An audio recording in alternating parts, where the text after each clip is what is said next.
terakhir Mas Yunus, Iya. dari grup Telegram. Yang pertama ini Mas, apakah mungkin kerajaan Majapahit bangkit kembali suatu saat? Kalau bangkitnya itu Mas, penerusnya. Yang bangkit itu penerusnya. Sistemnya. Jadi ketatanegaraannya itu yang dibilang jiwanya. Jiwa dari Majapahit ini bangkit kembali. Jadi istilahnya gini. Jadi sifat-sifat yang kemajapahitan ini akan tumbuh kembali sebagai mercusuar dunia. Tuh. Berarti kalau memang ada indikasi untuk sistemnya Majapahit itu bangkit kembali, tidak menutup kemungkinan seperti Gajah Mada juga akan manipis. Bisa semuanya, semua raja-raja dari ini hitungannya kan per Masehi ya. Dari tahun Masehi kan ini kan Indonesia kan mengalami kejayaan setiap 700 abad sekalian.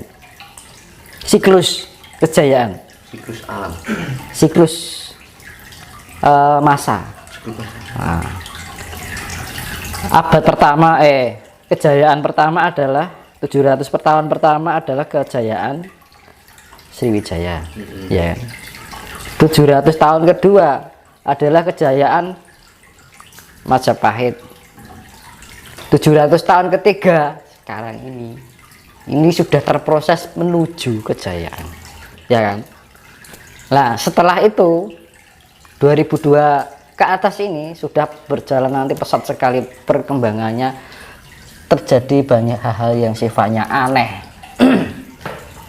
Tuh efeknya itu nanti jiwa-jiwa lampau ini manitis kembali. Ini kalau jenengan bisa melihat gaib, alam maya, kehidupan maya kan, kehidupan maya kan suatu yang sifatnya maya, itu tidak kelihatan astral. Itu melihat jiwa-jiwa itu pada mencari wadah.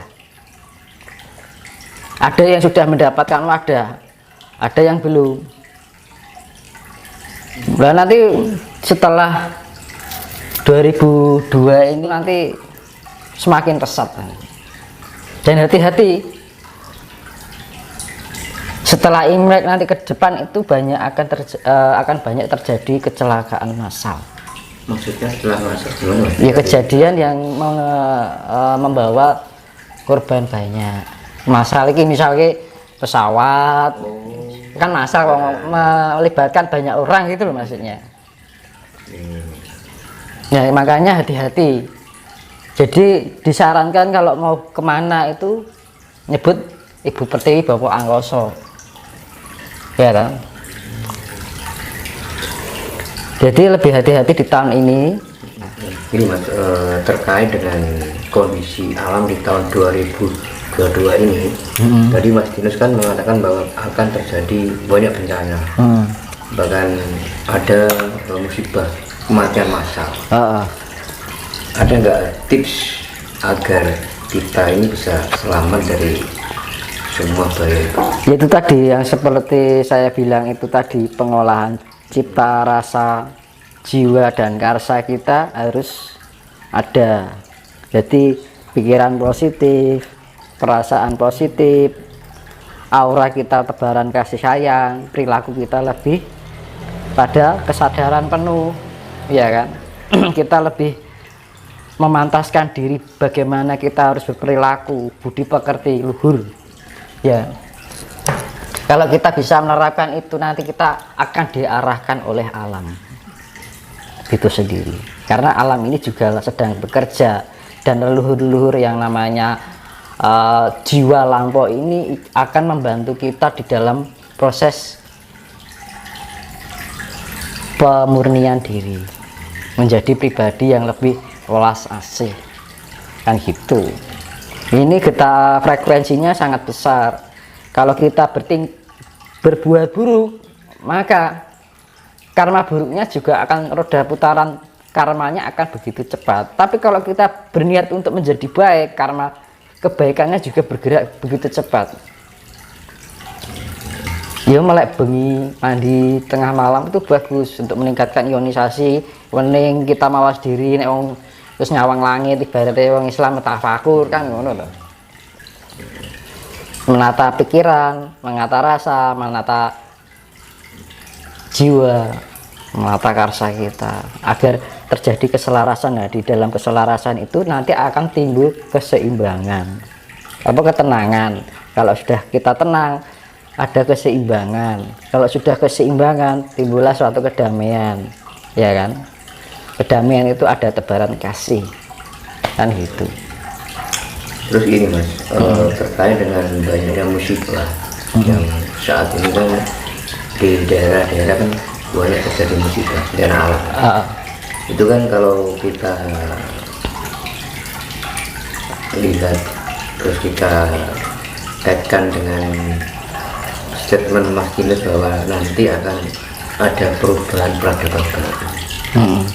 Yang saya tanyakan Mas, kenapa setiap mau ada perubahan peradaban baru harus diawali bahkan diakhiri dengan musibah atau bencana?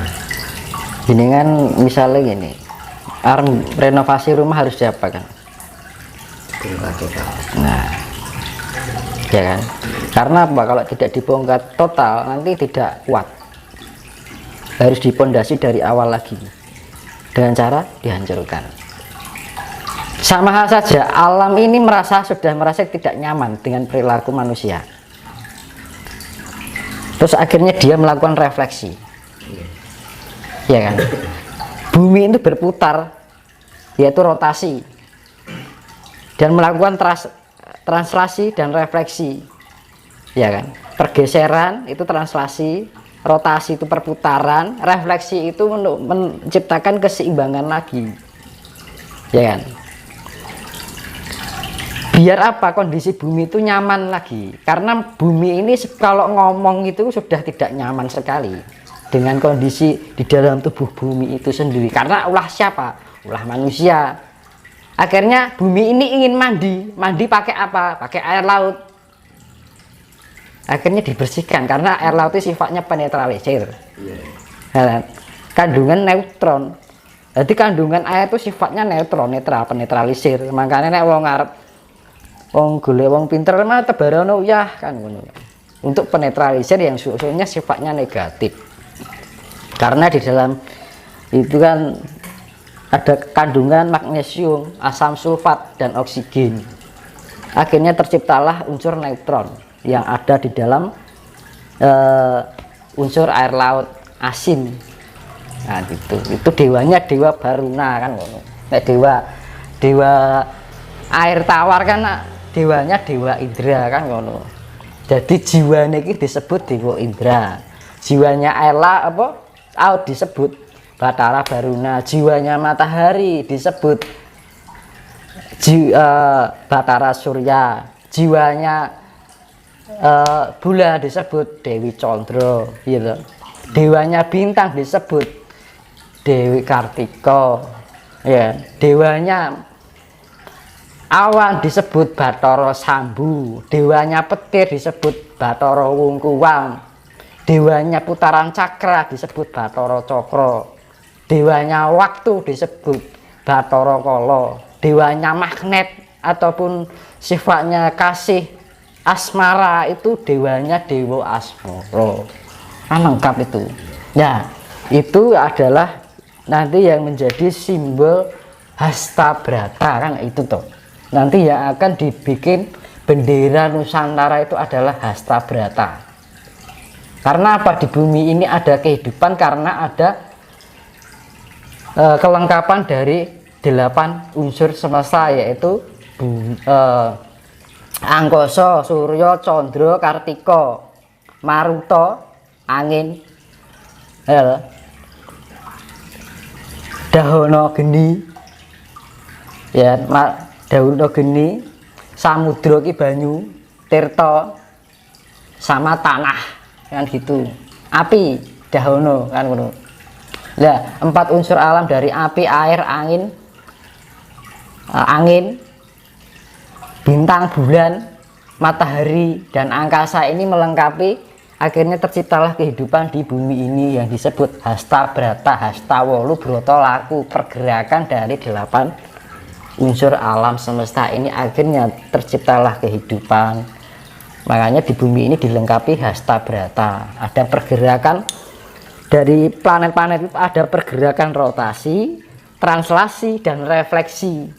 Nah, refleksi itu adalah sifat untuk penyelarasan agar terjadi keseimbangan di dalam planet itu sendiri. Makanya akan berpengaruh pada kehidupan manusia karena manusia adalah mikro bagian terkecil dari alam semesta juga. Itu makanya berpengaruh lah. Yang